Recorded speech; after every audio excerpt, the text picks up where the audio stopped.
Good morning and welcome to our latest Brunch and Learn. This is the next in our series around Search Pulse. If you've not heard of Search Pulse before, we are doing this quarterly. We are talking to 2,000 of the British public to understand how they search online and to use that information to inform you how you should be changing your search strategy, because things are changing a lot. If we've not met before, I'm Becky Sims. I'm founder and CEO here at Reflect Digital, and we're here to unleash your performance. We use behavioral science coupled with amazing people that know everything there is to know about search to make sure that we can put humans at the forefront of what we do when it comes to your strategy. You're going to hear lots more about that today. I hope you've received your brunch block boxes if you ordered one. Feel free to tuck in. If you've already eaten it, don't worry. Just don't let the kids have it. I keep hearing people let the kids have them. They're yours, your brunch boxes. But thank you so much for Lucy for getting those out. And yes, if you want a brunch box but you didn't get one, next time you need to sign up earlier. So make sure you are on our mailing list.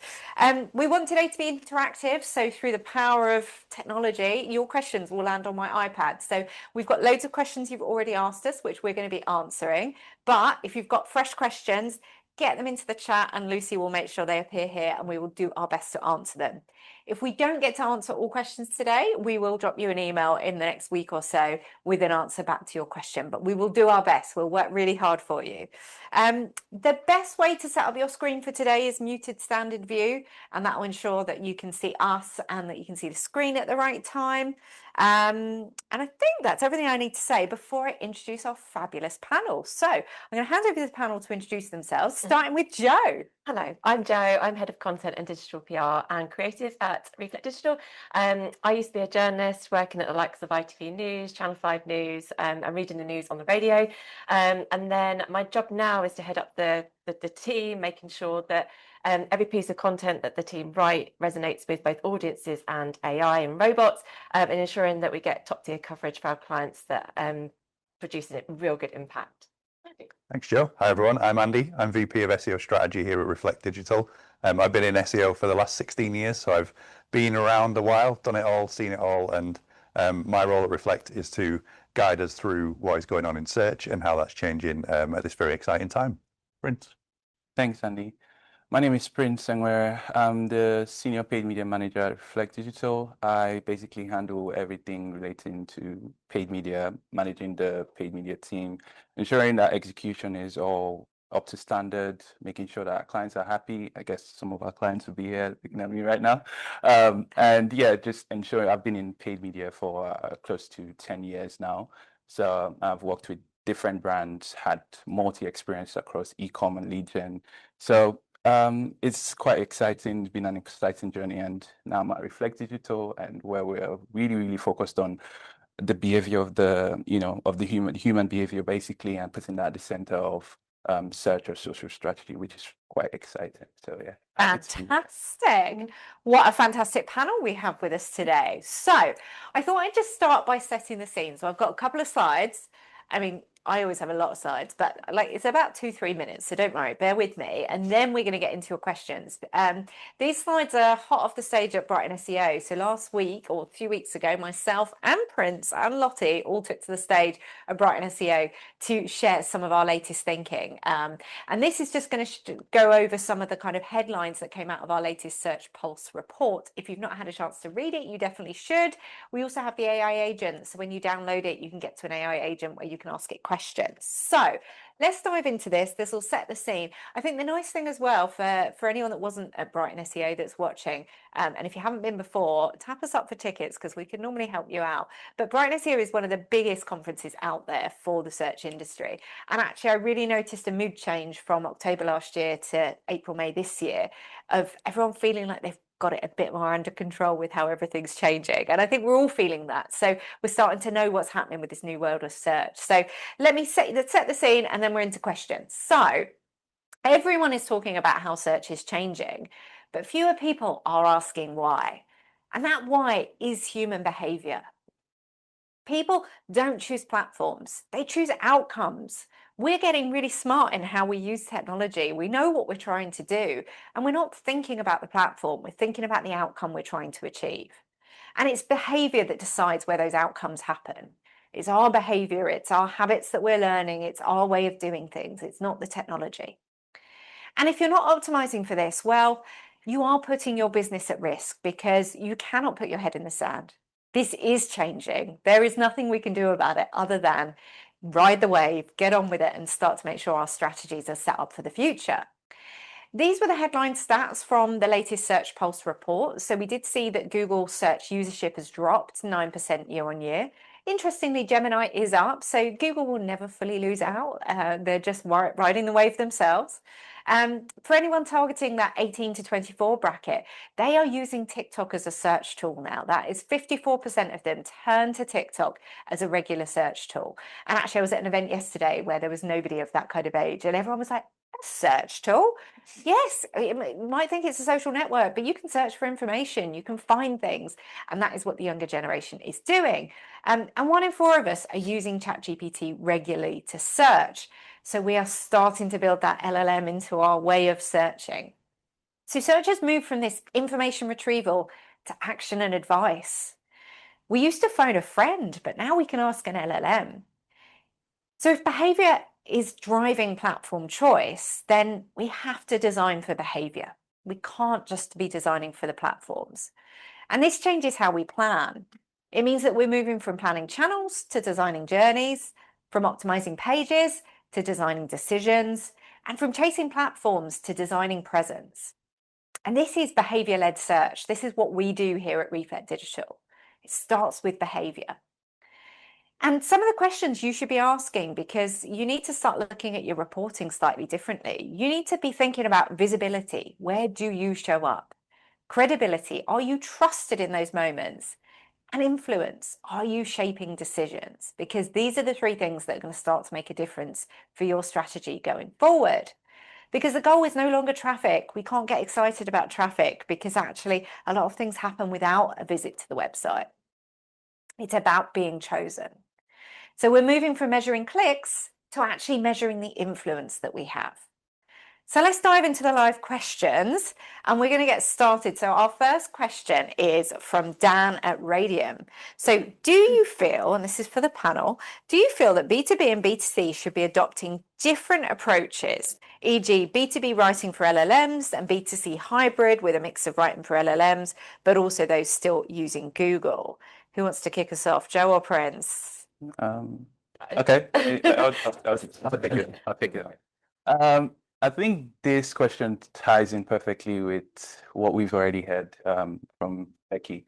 I think the idea of do we write for LLMs for B2B and then Google for B2C, it's a good way to look at it, but I'll sort of reframe that to still reference the behavioral aspect of things and that human journey as well. It would be, let's take, for example, B2B journeys. We know that most B2B journeys are very, elongated. There's a lot of nurturing that has to be in the process. But then there is also the aspects where there's some B2B journeys that are a lot shorter. There's some B2C journeys that are also longer. So that traditional mindset of B2B, B2C, short, long journeys is a bit more nuanced now. So in that sense, I would say we reframe the thinking towards more decision journey, like generally, regardless of B2B or B2C, what is the exact user journey like? How long does it take for someone to consider a purchase, for example, or to make a decision? So in that case, let's say, for example, if you're focusing, because then the other aspect of it is that we're talking LLMs and Google, that is really blurring, at the moment, because at the moment it's the same things that we used to do for traditional SEO for Google, for example, are still applied to writing for or being cited by LLMs as well. So that really sort of like condenses the conversation. So there's no separate context in terms of writing for Google or writing for AI. It's almost the same thing. It's just more, there's just more focus in doing the actual work now. And then when it comes to B2B and B2C, I would still say that whole mindset of, okay, do we focus on LLMs for B2B or Google for B2C? It's more, let's focus more on the decision journeys, because what we'll notice is that if you have a long decision journey, there's more likelihood AI is going to influence that, because then you have more informational queries in the pipeline. And those informational queries mean that obviously you would need to find a way to be cited more in AI for those longer journeys. And then the shorter journeys obviously can be, it's more quick action. So Yeah. AI doesn't really influence that so much. So I know that's where the question of do we focus B2B seems longer. So let's do LLMs for B2B and then focus on Google for B2C. But it's more decision journeys because it could be long or short on either of them. So it's it always sounds corny, but it's B2H, it's business to human. It's exactly. It doesn't matter. It's what's your journey? What's the length of your journey? What kind of places are people going to? How do we get to know our audience? Joe, what were your thoughts? And just on that as well, so B2B typically, but around content digital PR thinking, is that B2B typically would be like that more authority, being cited, the expert commentary, the structured expertise that typically is what their audiences would want. And then B2C is that blended ecosystem. So traditional SEO, social search, that's citation-led content within that AI visibility. So yes, it is B to human, but you can be specific in the audiences that you want to target. And don't assume everyone starts on Google. So or that everyone starts with AI. No. Because some people are getting on that, riding that wave, going, well, everyone's using AI, and we'll come to this in a minute. Not everyone is. So you've got to know your audience. Yeah.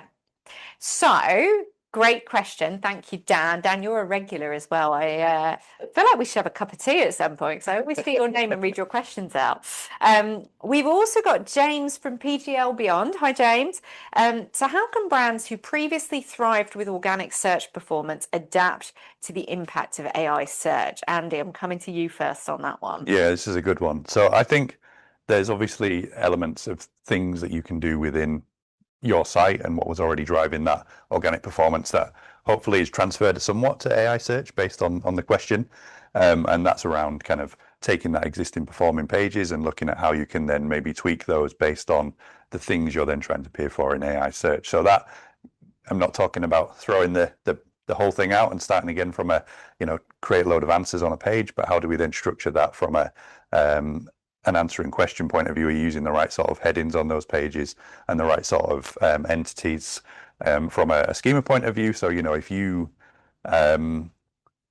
aren't able to kind of properly identify yourself as an entity across the web, then AI is really going to struggle with that, and you're probably going to end up disappearing from that citation layer that does exist. So it's taking those things that we know helped with SEO and kind of connecting those dots. So it would be things like same as schema and kind of organization schema and those kind of basic building blocks, and then layering things like EEAT on top of that. And then there's obviously like digital PR that can have that benefit, and it's about pivoting that from starting to think more about scenarios rather than keywords, and like what are the things that people are searching for, the problems they're trying to solve. And to Prince's point, that search journey, what does that then look like, and where does that fit in with what you've already got? I think that's kind of the important starting point for me. And and this might lead into Joe, your thoughts, but from a content point of view, because people are looking for the answer, our behavior has changed. We previously wanted the information so we could help make the answer, but now we want the answer. We want to kind of shortcut. So does that change the type of content we need to have created? So it's also about that referenceability as well. So if you've got your own data that you can back up and that people can be really interested in, that's not out anywhere else, then you're actually going to be more trusted, perhaps. So publish your own data, your own expert commentary. You have experts within your businesses, so bring them in and bring them to life, bring whatever product you have to life with that, which again just shows your trustworthiness and feeds into EEAT as well. And then it's like a third party mention. So the digital PR, can you be cited in other publications? So you are seeing, again, in multiple touch points, your content is being seen throughout the ecosystem, as I was discussing before, and be that trusted source. So the content should be definitely the answer to those questions within the various ways that people search. So they are appearing, you're appearing in those answers in different parts of the journey, but the same answer there. And it's not too dissimilar to what we've been doing, is it? Like, people don't need to be panicking.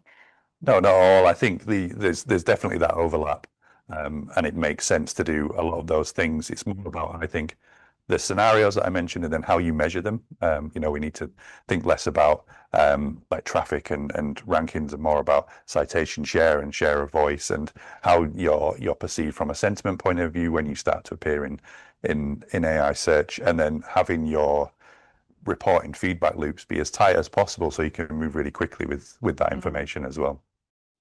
And it's that wider reputational from social as well, from your Trustpilot, etc., because it's trying to make a recommendation. And if it might have the answer on your website, but if it can see that everyone on Trustpilot gives you a 1 out of 5 and you're terrible, and then actually it's going to, well, this might be the answer, but I wouldn't buy from this company. So again, it brings our teams back together. We need to get rid of these barriers of I'm in the paid team, I'm in the SEO team, and the content team. We're one team. One search team. Yeah. Absolutely.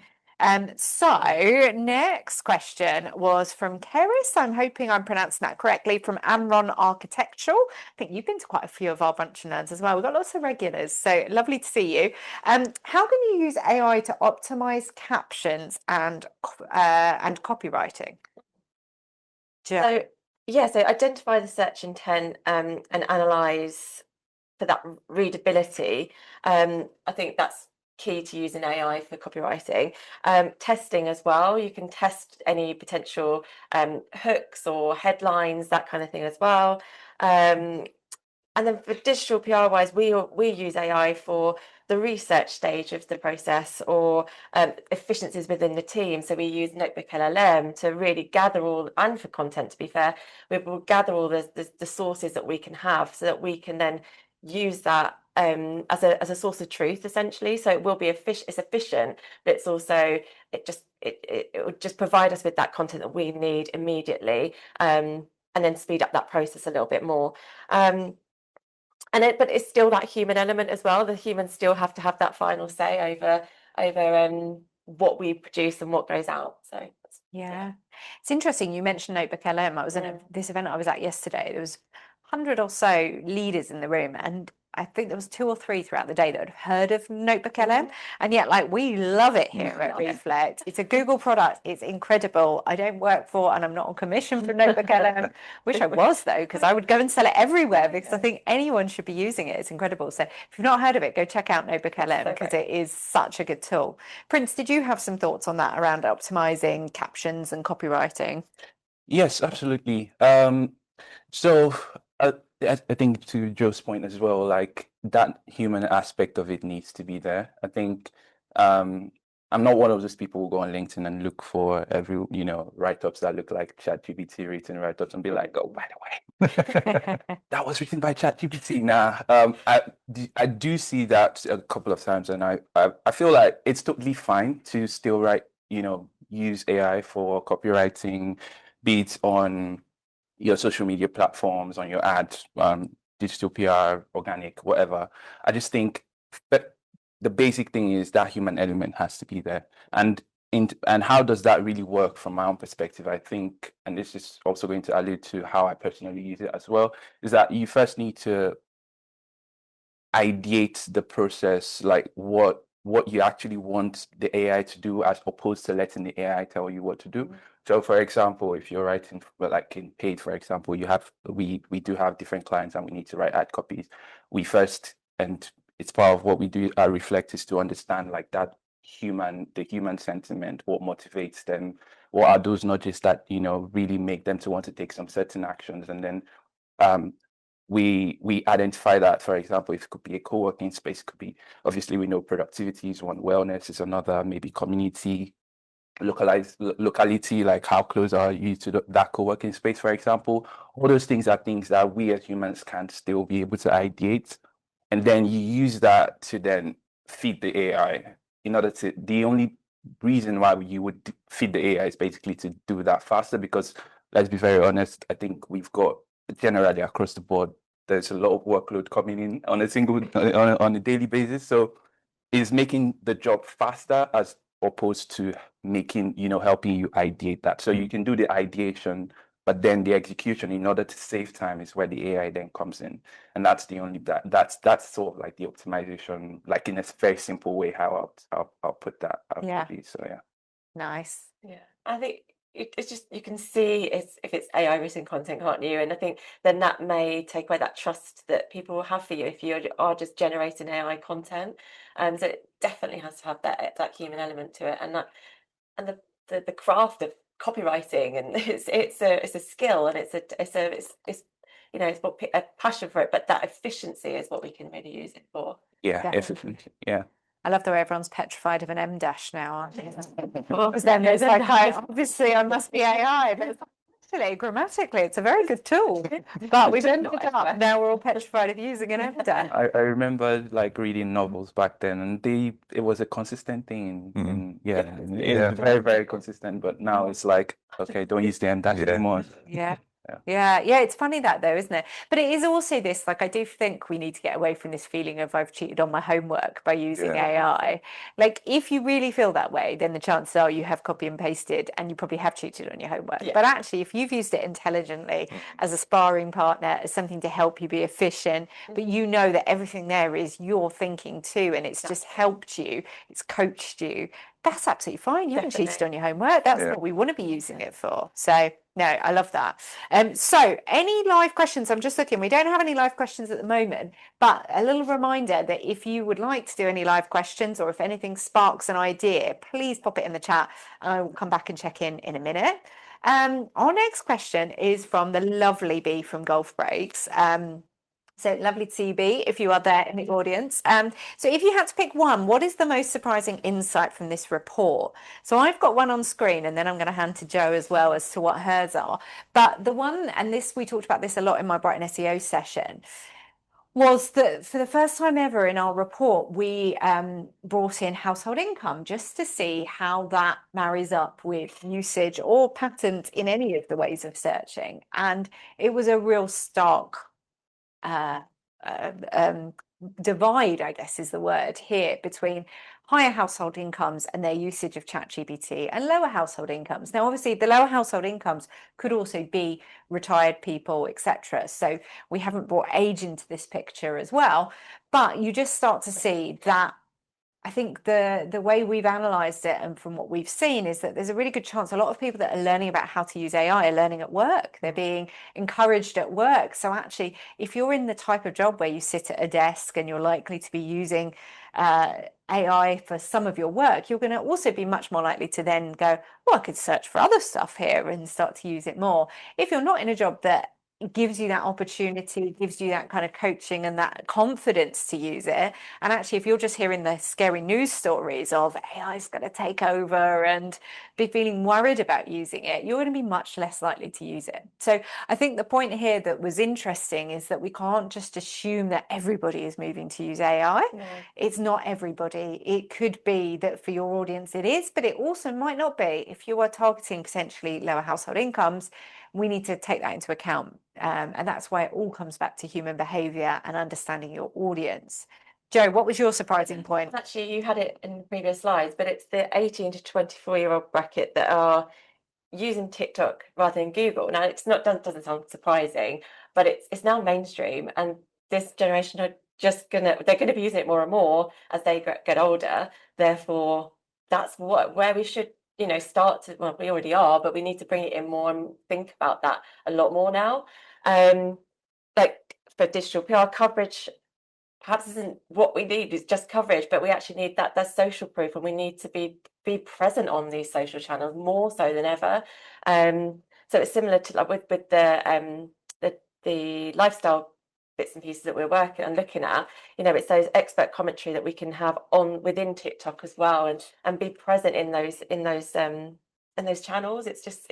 I think that's probably key for me, is that we really need to hone in on that a lot. Definitely. Prince. Yeah, sorry, just to go back to this, because something really struck me, and what you said about like the likelihood to use something when you've already started using it before. I think that makes sense, because like, for example, if you look at people from 80K to 120, let's just assume those people, for example, might have already been using some sort of automation at home. Let's say, for example, Alexa or whatever. So they've already kind of used to, in a way, getting that bit of AI in their daily life before. I mean, myself, because I don't know how rich everyone is. But let's say myself, for example. But Yeah, so like more so that the adoption of AI is more likely to be faster for like the high income households who would have already been exposed to it on some level even before AI became a mainstream thing. Definitely, yeah. Yeah. Yeah, which is why also we've seen in previous reports that those that work in the IT sector, for example, are much earlier adopters, but then they are more likely to be technology people that Yeah. want to use the latest thing and want to find out about the latest thing Yeah. compared to, I don't know, if you were a gardener or something, which absolutely great job. But do you know what? Again, interestingly, so my best friend's a gardener. She's starting to use ChatGPT more now because she can then mock up for her customers what it might look like. So it is reaching different people, but actually I was using it before she was because it was hitting my work and it was part of what I was doing. So yeah, it comes back to what type of work you do, but it appears that it is something around household income at the moment as well. Yeah, I think it'd be really interesting to see how that changes over time. I feel like I've got a bit of insight having 3 teenagers at home, and they don't use Google. They use TikTok and they use AI, and that's gonna, I think, that'll pivot as they kind of move into the working world and what they then do with that. So it'll be really interesting one to see. I'm going to say it was probably our Q3 report last year. We had we came up with the different motivations for how people searched, and I say came up with, it came from the data, but we had our kind of crowdsourcing top left, which is where people were going to things like Reddit, wanting to get the community view, wanting that to guide their decision making. And then we had taste tuning, where it is much more, I know my aesthetic, I know the kind of thing I'm looking for. I'm looking at TikTok, Instagram, and I'm really happy my feed's curated around what I like because that's what I want to see. And then bottom left, you had fact finding. So that's like, I'm on a mission to find facts, numbers, rational information. And then we had autopilot, where I haven't even thought where I'm going to search. I've just followed my habit, my autopilot as to how I'm searching, and it's not really about anything other than shortcutting how to get to the answer of where I want to get to. But it is really interesting how people will move between those. It's not that any one of us is one of those motivations all the time. It comes back to what we're trying to look for. So it all comes back to understanding human behavior. And I think after that little nudge for questions, we've had some questions in. So I'm going to do those before I go back to our pre-questions. So I'm reading this for the first time. Naomi at EDF Energy. Hi, Naomi. I hope you are well. So with how easy it is now to generate content and pick up SEO advice, we're seeing more people act as SEO AI experts. Yes, we are, Naomi. After minimal exposure. How do you actually put guardrails in place to stop low value or inconsistent content or strategy decisions happening across teams and departments without blocking collaboration, as there are some really dangerous tactics being used from lack of search knowledge? Oh, I'm going to come to you, Andy. I reckon you're going to have some views on that. That's a really good one.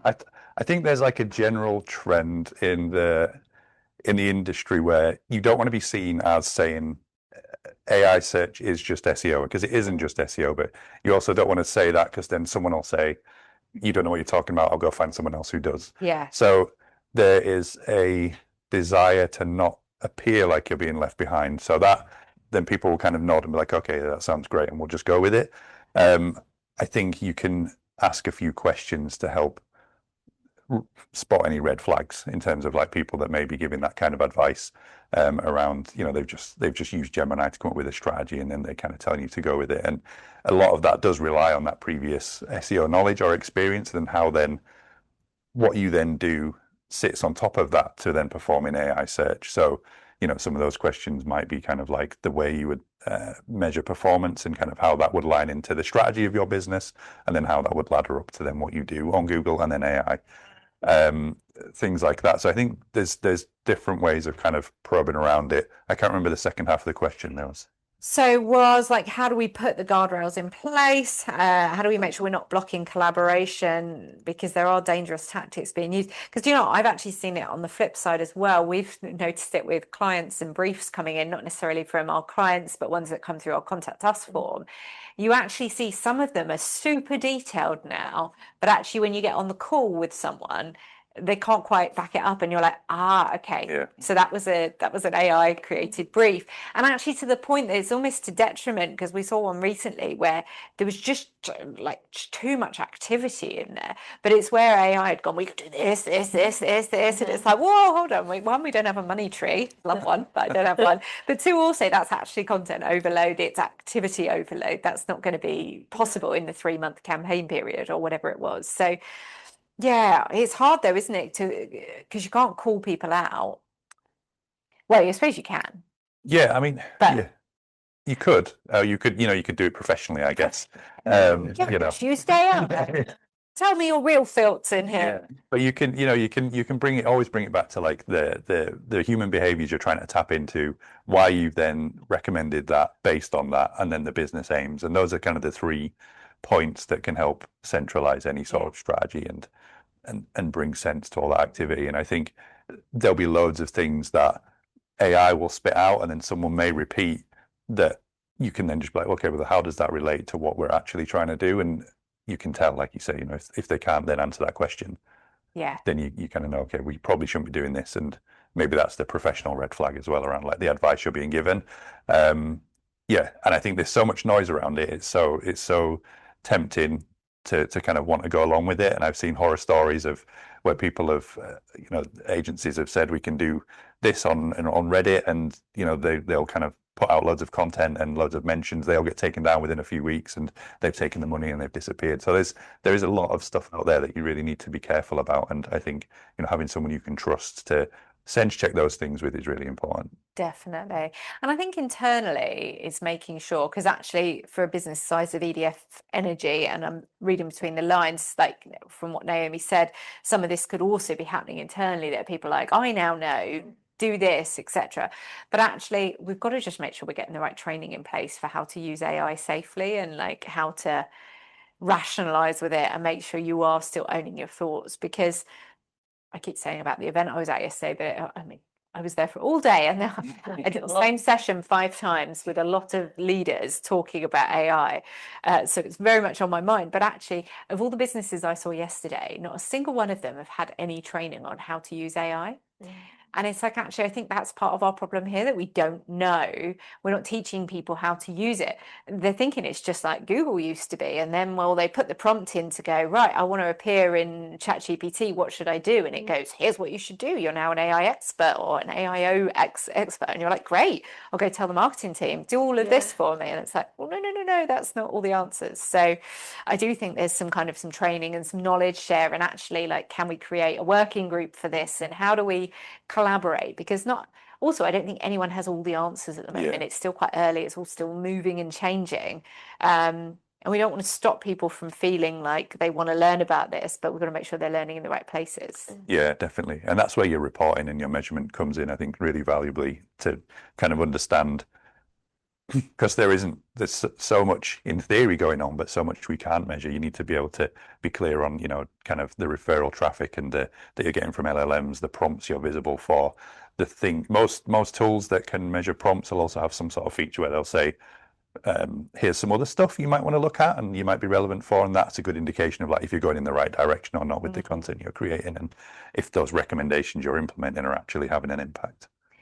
So this is another good live one. I'm not sure if we're going to know the answer in the room, so we might need to come back to you, but I'm going to ask it because you might have I've got an insight into this. So Laura from the 606 Club, a live music jazz venue in London. Love the plug. Thank you, Laura. We rank super well in ChatGPT search, but don't even come up in Claude. Why might this be, and what can we do? Is there anything we know that's different between the two, or would you need to go and have a dive into that one? It'd be interesting to have a dive, like at a top level. That's not an uncommon trend in terms of brands that we've looked at, and kind of over time they generally do better in ChatGPT and Gemini, and I think part of that is down to how those tools are then also used. I think we've got ChatGPT in terms of how broadly it's used across the population. I think you mentioned 25% of people use it. Yeah. Whereas I think Claude has a tendency to be more technical in how it's used, and that probably is a factor. Yeah. but otherwise it's a dive into it. But yeah, it's interesting, isn't it? And then so last of the live questions, and we'll go back to the previous one. So Shahinda, hi Shahinda, how important is it to add keywords to social media copy?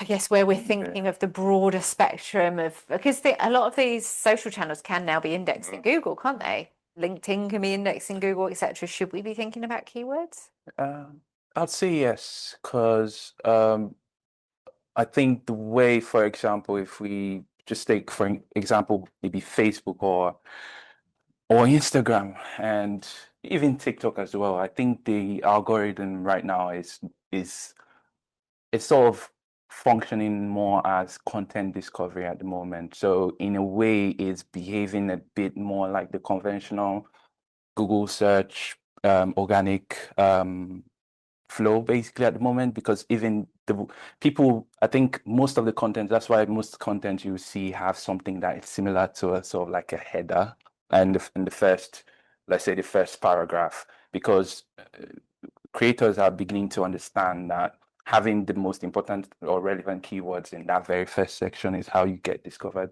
a lot quicker.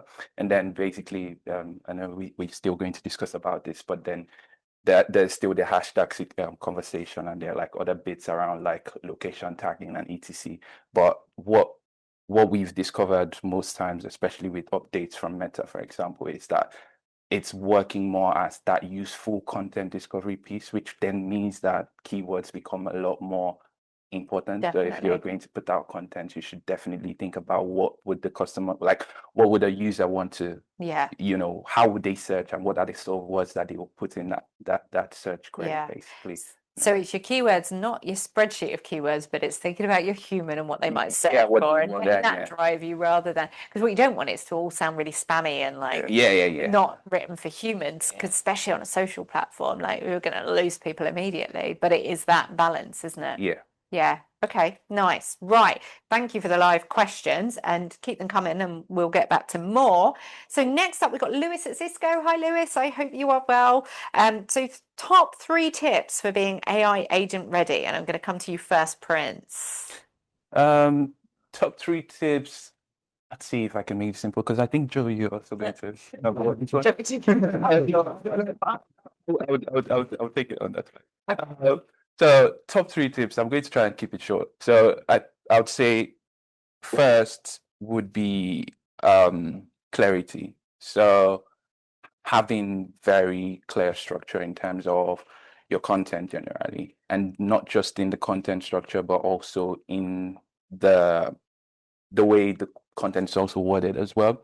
So less jargon. And the funny thing about this is that we've been saying this for years, and across board, but it seems like it always comes up. Like we tell ourselves, we're going to do less jargon, we're going to make it clear, and then we start over again, and then we put jargon inside, and then we continue the process. But once again, and that's why AI search is quite interesting. It's more like a reset. It's like reminding us, oh, by the way, go back to the basics, like the same things that we always say we should do. So I'd say clarity. Second is trust. And obviously you mentioned EEAT as well. Like those are like still the basic things that we always discuss about with organic search as well. So once again, having that trust aspect involved, and then having loads of content which kind of like is mapped through the user journey. So not just having generic content. So you're breaking out your content to be like sort of, I'll not say hyper niche, but niche in a way that kind of like covers everything, as opposed to having just maybe a few set of contents that are more generic in nature. I think those 3 things are, maybe I'll just add a little one. I think keeping the content fresh as well. Like I think that's something that we've general practice we've kind of like overlooked, but now it's becoming a lot more important to make sure that your content's sort of like refreshed. Definitely. Content team. Yeah. But on that, it's like the topic clusters, isn't it? You just want to keep expanding the content that people are searching around, like that key theme. So yeah, I've got become the source, structure everything clearly. So FAQ schema, author bios, that kind of thing, and then that credibility beyond your website. Just being seen in those touch points. Yeah. And do you know what? It's interesting because we were talking about it. I think you shared something internally. I shared something on LinkedIn about how it's coming back on Google now that they're really trying to put who the author was and they're trying to link off to LinkedIn profiles, things like that. Like it feels like Google Plus has come back. So that's what to remember Google Plus.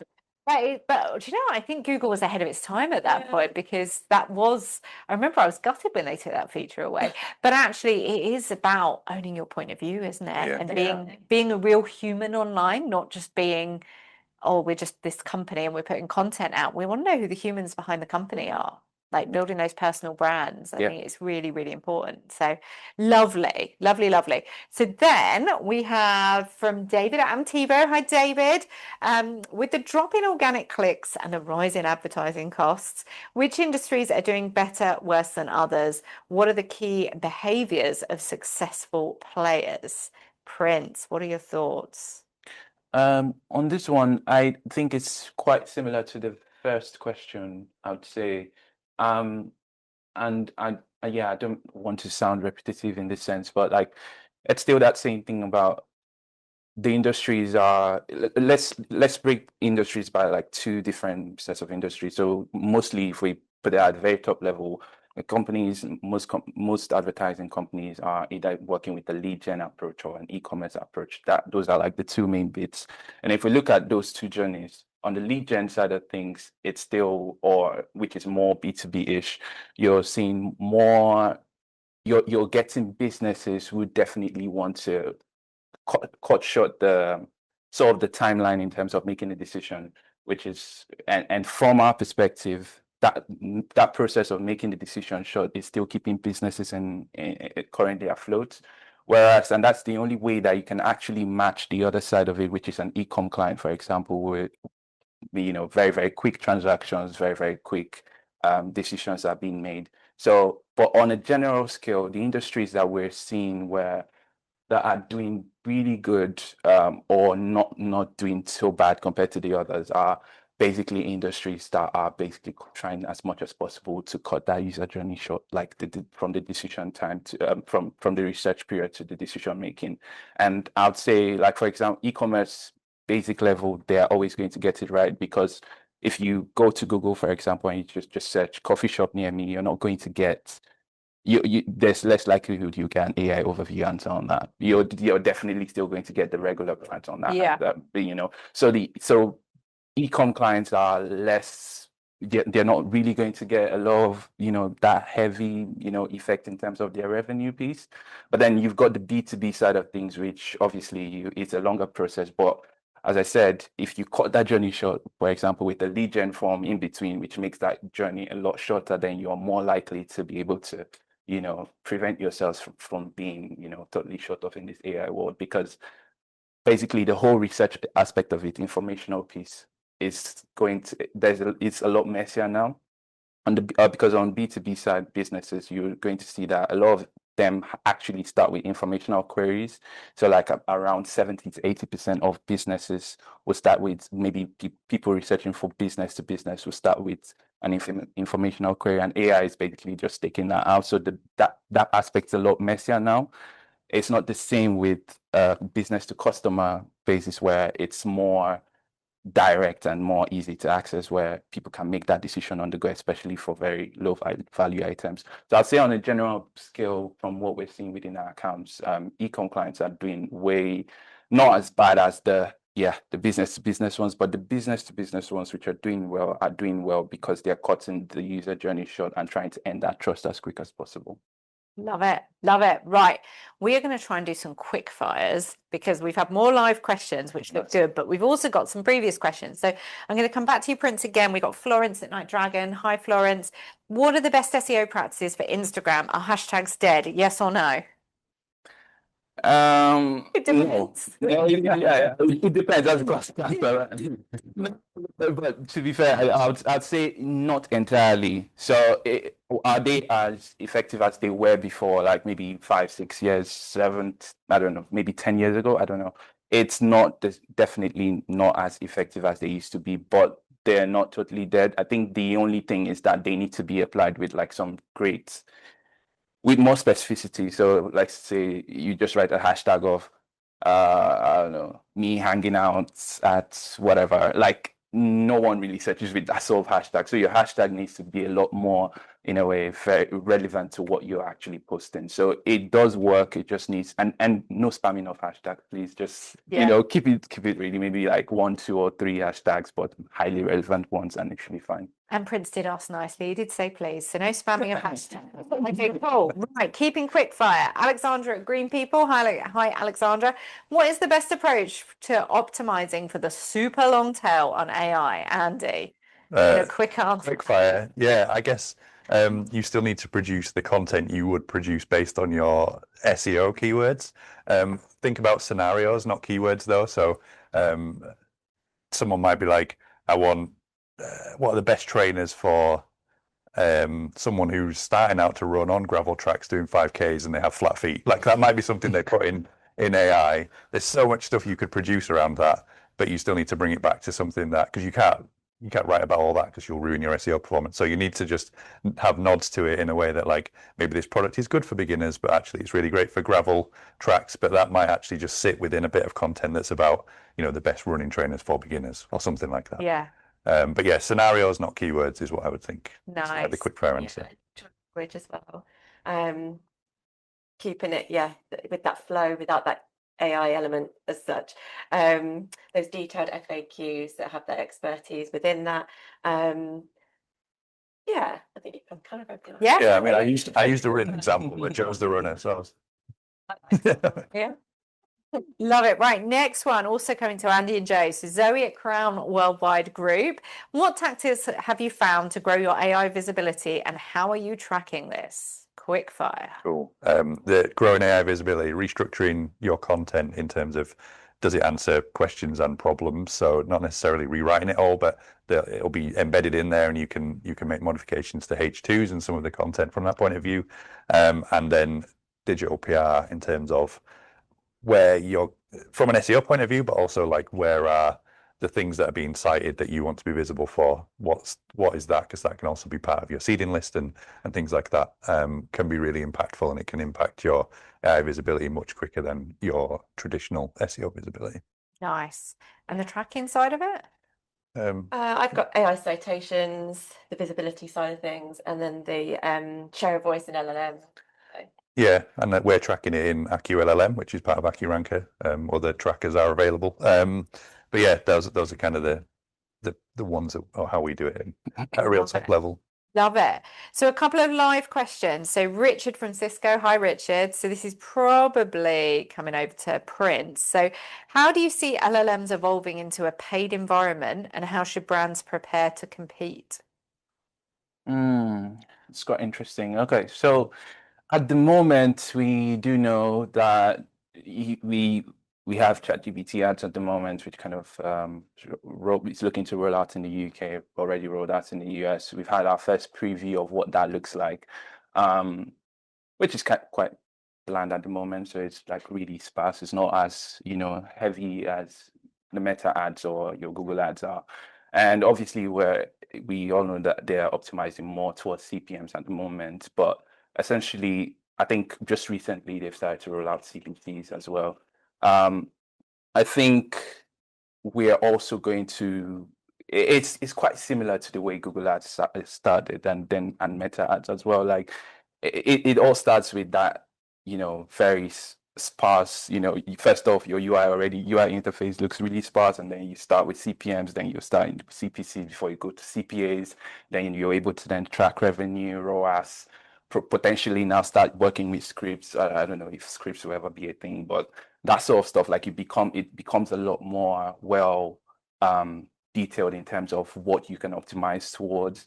But at the moment, it's still early stages. I did have a slide at Brighton SEO, which kind of just talked about how, and I think it's even in search polls as well, like 45% of people are less likely to trust a brand, like if they see them currently advertising in ChatGPT. So basically, people are still in that phase where they just want to get the answers organically. I believe that would kind of reduce over time.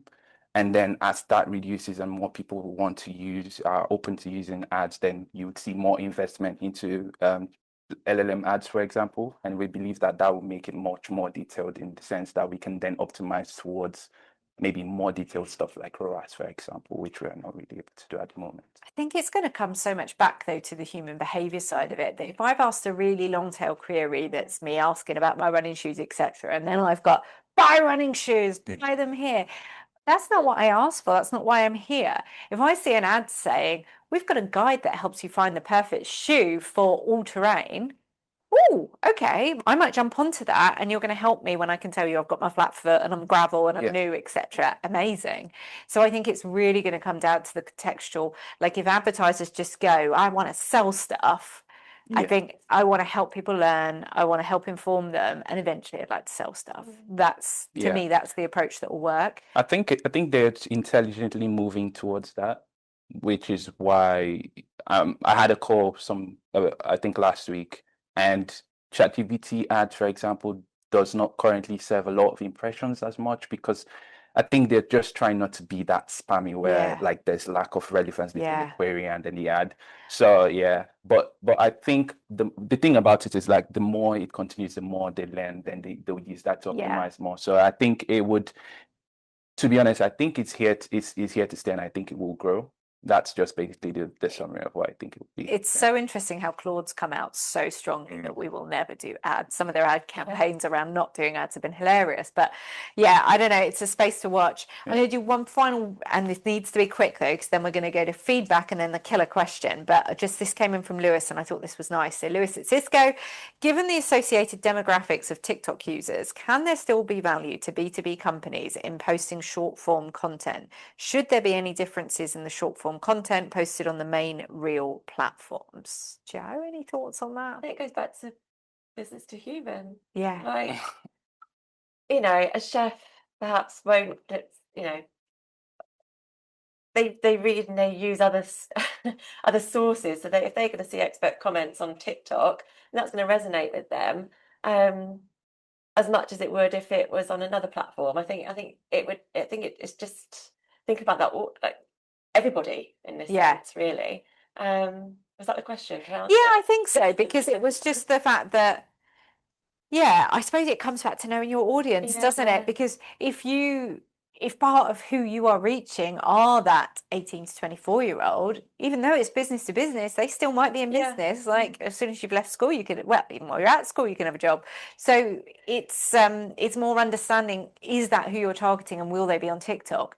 If you're targeting IT professionals that are in their 50s and 60s, and no, they're not going to be on there. Like that isn't right. But if you know that part of your audience is that younger demographic, then absolutely you should be on there. So, but I think it's again comes back to effort and budget available. If actually it's a really small proportion and you haven't got much budget at the moment and you're going to dilute everything else, bad idea. If you've got tons of budget and you're like, actually, we could portion off a bit and this is our future buyer, great. So I think, Okay, so we're going to jump to feedback, and then when we come back from feedback, so don't leave. I need you to do your feedback, but when you come back from feedback, we are going to answer the question from Steph at EMJ, which was, what are the most immediate tactical changes marketing teams should make today to become LLM and AI agent ready without losing performance in traditional channels? So leaving that with you guys to think about. 2 minutes, we'd love your feedback. We use your feedback. That will help us shape our next session. So 2 minutes for you to just fill in our feedback form, and then we're going to come back and answer that question. Thank you. Perfect. Thank you so much for your feedback. As I say, it's really important to us. So we're going back to the question from Steph, which, oh, my screen's gone. Here we go. What are the most immediate tactical changes marketing teams should make today to become LLM and AI agent ready without losing performance in traditional channels? We're going to come to each of the team, one thing each. Where am I starting? Joe? Yeah, from a digital PR point of view, it would be utilising data campaigns and the expert commentary and utilising them for the campaigns that we run. Nice. I think having a really good understanding of where you're currently at.